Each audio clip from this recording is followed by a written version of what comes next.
এবারে আসেন, এই মাহমুদ আব্বাসকে তারা হাতে রেখে তারা চিন্তা করলো হামাসকে আগে ধ্বংস করে দিতে হবে। কি করে দিতে হবে? হামাসকে ধ্বংস করে দিতে হবে। এই হামাস ধ্বংস করে তারা আজকে গাজাকে, আল্লাহু আ'লাম বিমুরাদিহি, আমি জানি না আমার কথাটা কতটুকু সত্য হবে নাকি মিথ্যা হবে।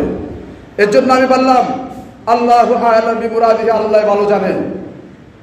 অসংখ্য সাংবাদিক, আল জাজিরার সাংবাদিকগুলো এখন বলতেছে গাজাতে এখন একটা গড়ও অবশিষ্ট নাই, এমন ভাবে তারা গাজাকে মাটির সাথে মিশাই দিছে।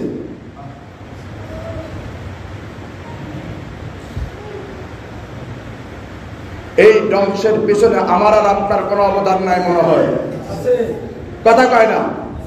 আমার আর আপনার মনে কোনো অবদান নাই।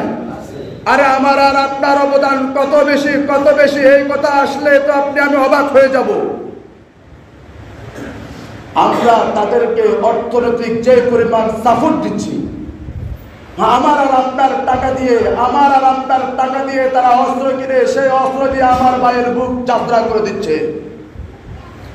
আমার আর আপনার টাকা দিয়ে আমার মসজিদুল আকসাকে ধ্বংস করার তারা কি করতেছে?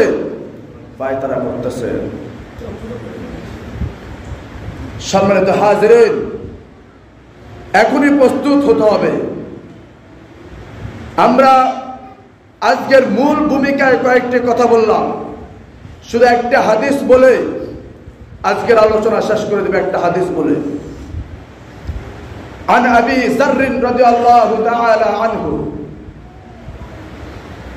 হযরত আবু যর গিফারি রাদিয়াল্লাহু তাআলা আনহু আল্লাহ রাসূল সাল্লাল্লাহু আলাইহি ওয়াসাল্লামকে জিজ্ঞাসা করলেন, ইয়া রাসূলুল্লাহ, ইয়া হাবিবাল্লাহ, সারা পৃথিবীর সর্বপ্রথম মসজিদ কোনটি?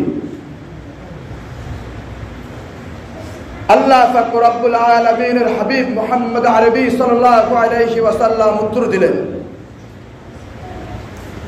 সর্বপ্রথম মসজিদ হলো মসজিদুল হারাম, যেটাকে আমরা সহজ ভাষায় বলি কি? কাবা শরীফ। সর্বপ্রথম ঘর। আবু যর গিফারি রাদিয়াল্লাহু তাআলা আনহু আল্লাহ রাসূল সাল্লাল্লাহু আলাইহি ওয়াসাল্লামকে সেকেন্ডবার প্রশ্ন করলেন, ইয়া রাসূলুল্লাহ, তারপরে ঘর কোনটি?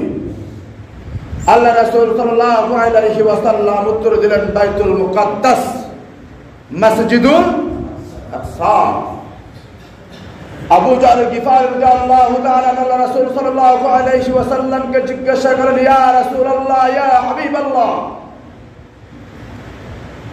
মসজিদুল হারাম এবং মসজিদুল আকসার মধ্যে কত দিনের ব্যবধান? আল্লাহ রাসূল সাল্লাল্লাহু আলাইহি ওয়াসাল্লাম উত্তর দিলেন, ক্বালা 40 সানাহ, মাত্র 40 বছরের ব্যবধান। সম্মানিত হাজিরিন,